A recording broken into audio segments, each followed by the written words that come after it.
Pastor, ako po ay biyudang ina. May 3 anak na nasa elementarya, junior high school at isang college. Lahat sila itinaguyod kong mag-isa sa pagiging municipal clerk dito po sa aming probinsya. Till death do us part. Yan ngang naging ending ng love story naming magkabiyak nang siya po'y pumanaw dahil naaksidente sa motor. 7 taon na ang nakararaan. 39 years old lamang ako, pastor, ng mabiyuda. Ngayon, ako po'y 46 years old na.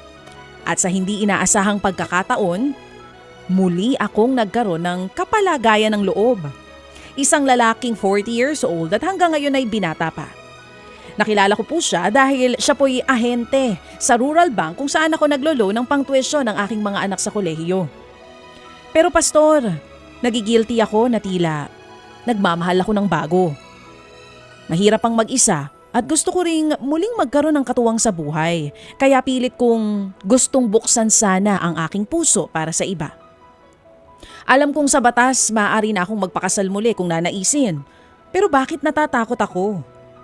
Gusto ko rin namang sumaya. Anong say mo, Brad? Pero Maylene, alam mo, bilib ako sa katapangan din ako nung pagbabahagi ng kwento mo, no? At dama rin naman namin, base sa tono ng pagbabasa ni Chacha, yung pinagdadaanan mong, alam mo yung tapang na gusto mong itaguyod yung mga anak mo. At the same time, of course, personally, gusto mo ring lumigaya.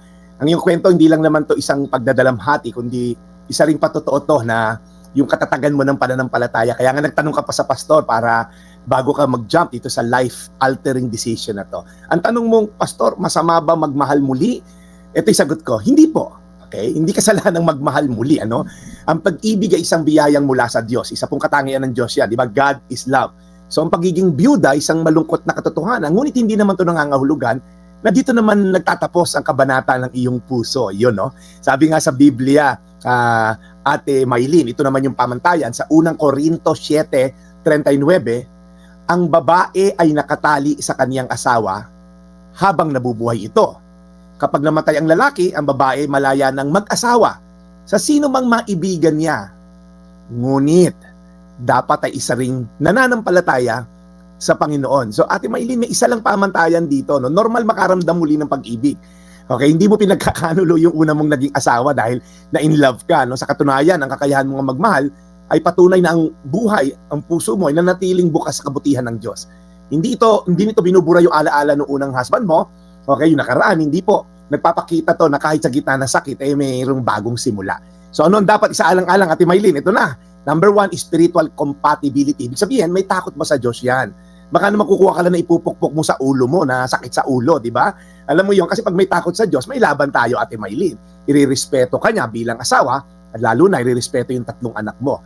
Okay? Handa ba siyang magsama sa panalangin, sa pagsamba, pagpapalago na yung pananampalataya? Pangalawa, yung relational maturity na tinatawag, Ate Maylene, ano? Kilala mo na ba siya sa iba't ibang aspeto ng buhay niya?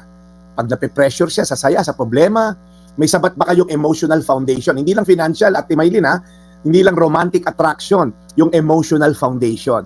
Kilala ba siya ng mga tao na kapaligid sa'yo? Kumusta ba pakikitungo niya sa mga anak mo? Nakita mo na ba kung paano siya makikitungo sa kanila? So, nirirespeto ba ng lalaki yung papel mo bilang ina at hindi lang bilang isang eventually asawa? Kaya Ate Maylene, marami ka ikukonsidera, no, para hindi lang din na sobra ka na in love tapos magsisisi ka sa huli. Sayang naman, okay, ang emotional investment mo. So, ang mga tanong sa pagninilay-nilay, Ate Maylene, pinapalalim ba ng lalaking ito'y pananampalataya mo? Pinapalaliw ka sa Diyos? Nakikita mo ba siya bilang katuwang, hindi lang emosyon, kundi sa pananagutan at pananampalataya sa Diyos? May kapayapaan ka ba kapag kasama mo siya? So, Ate Maylene, as I end in prayer, hindi mo kailangan madaliin ang desisyon.